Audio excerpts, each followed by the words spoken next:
अपनी ज़कात पूरी दें। एक बड़े दुख वाली बात है कि ऐसा महसूस होता है कि अब बड़ी तादाद ज़कात नहीं देती है, ये ज़कात पूरी नहीं देती है, कैलकुलेशन ठीक नहीं करते हैं, बस अंदाज़न निकाल दिया, दे दिया भाई, थोड़े बहुत दे दिए। नहीं मेरे बीच इस्लामी भाई, ज़कात इस्लाम के पिलर्स में से है। 5 पिलर बचपन से सुन रहे हैं ना, 5 सुतून इस्लाम के, ईमान लाना, नमाज, रोज़ा, हज, ज़कात, बचपन से सुन रहे। साल में एक बार ज़कात देनी है और वो भी पूरी नहीं देनी है। अच्छा वो देनी है तो उस पर ओ हो यार साल पूरा हो गया अब ज़कात देनी पड़ेगी। तुम्हें शर्म नहीं आती कि ज़कात देनी पड़ेगी का बोझ ले रहे हो? हैं अल्लाह अल्लाह अल्लाह 10 लाख रुपए मेरी ज़कात बन रही है। और अल्लाह के बंदे जो 10 लाख ज्यादा लग रहे हैं, अल्लाह ने 4 करोड़ दिए तो 10 लाख बन रहे हैं ना, उसका शुक्र अदा कर। हमेशा याद रखें जब भी सदका खैरात ज़कात दो ना तो साथ अल्लाह का शुक्र भी अदा करो कि मौला तेरी मेहरबानी, तूने देने वाला बनाया, मांगने वाला नहीं बनाया। हम भी किसी के दरवाजे पे खड़े हो सकते थे कि भाई खाने को नहीं है, खुदा के वास्ते दे दो, मेरी माँ बीमार है, इलाज के पैसे नहीं है, बहन की शादी है, जहेज के लिए पैसे नहीं है। अपने आप को तसव्वुर में लाओ कि अगर मैं या मेरा बच्चा या मेरे घर वाले किसी के दरवाजे पर जाते तो कैसा फील होता। ये अल्लाह ने मेहरबानी नहीं की कि तुम्हें देने वाला बनाया। हम पे क्या कमाल है ऐसा जो उसमें नहीं है?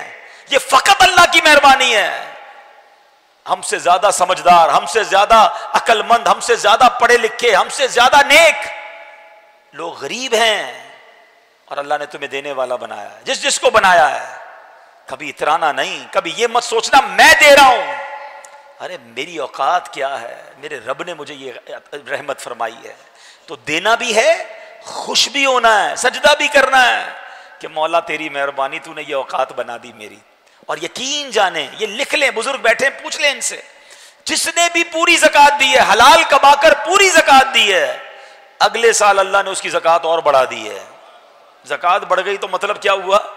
माल भी बढ़ गया ना, जब भी तो ज़कात बढ़ी ना।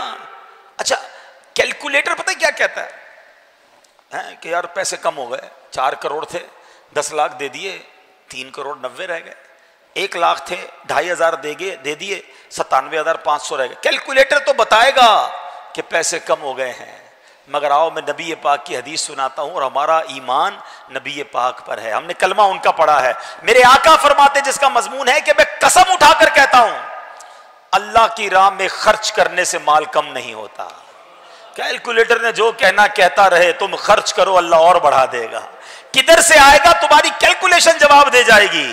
अब इसको लॉजिकली समझ लो कि कोई बंदा खेत में जाए 2 बोरियां बीज की लेकर, सीड्स, और वो 2 बोरियां खेत में छिड़क कर आ जाए, कैलकुलेटर क्या बताएगा? 2 बोरियां खत्म हैं।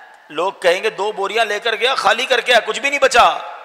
मगर अक्लमंद आदमी कहेगा कि 2 बोरियां डालकर आया है, थोड़े दिनों में 2 ट्रक भर के लाएगा, ये बीज दरख्त बनेंगे, ये बीज फसल बनेगी। तो ज़कात दरअसल ये है, अल्लाह की राह में खर्च करना दरअसल ये है कि आप ये देते हो और अल्लाह उसे मल्टीप्लाई करके लौटाता है। तो ज़कात खुदारा पूरी दें और ज़कात में बोझ फील न करें। ये माल का मैल है, जिस माल में मिल गया उस माल को बर्बाद कर देगा।